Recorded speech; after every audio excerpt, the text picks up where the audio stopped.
My last day at the Miller and Ross Company was explosive. Apparently, Terrence told his mom I was behind the issues he was having with the IRS and DEA, and she was hot. She was shouting and put her finger in my face, and that's all I needed to act terrified. I grabbed my things and went to HR in fake tears about not being able to do work under the circumstances. I left early and went straight to my therapist for an emergency appointment. It was just what I needed to give documentation for distress, and of course another leave.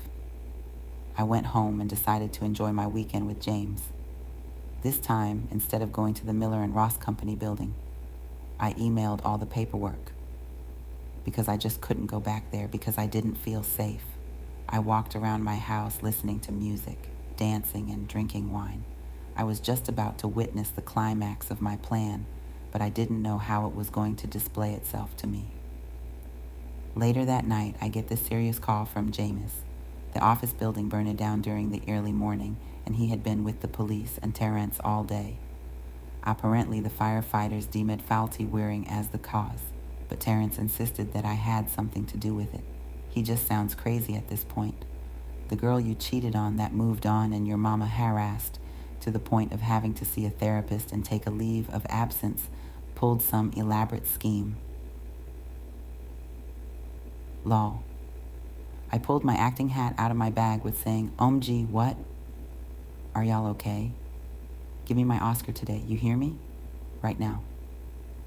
James just kept talking about money loss and having to rebuild, and I asked, "Well, don't Terrence have insurance for his building and the things in it?"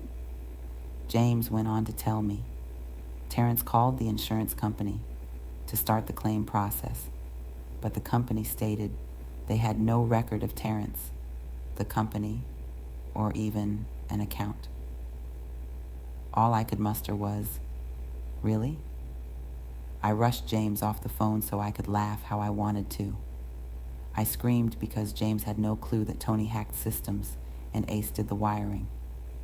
I don't believe in telling everyone everything, just what they needed to know. I wasn't sure that James had what it took to look clueless in this situation, so I had to make sure he was indeed clueless. I mean, he had no clue because we were in my bed when the situation happened. So both of us have an alibi.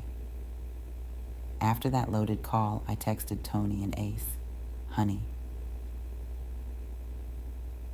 We met up for the last time for a while. I handed my laptop back and Ace got rid of the phones and all the paperwork we had, shut the whole operation down, and agreed we would meet up after the grand finale. I told them about all of the calls and voicemails Terrence left after the fire, and I was going to use it. I went down to the police station to file a restraining order against him. I played all the voicemails from months ago and up to now.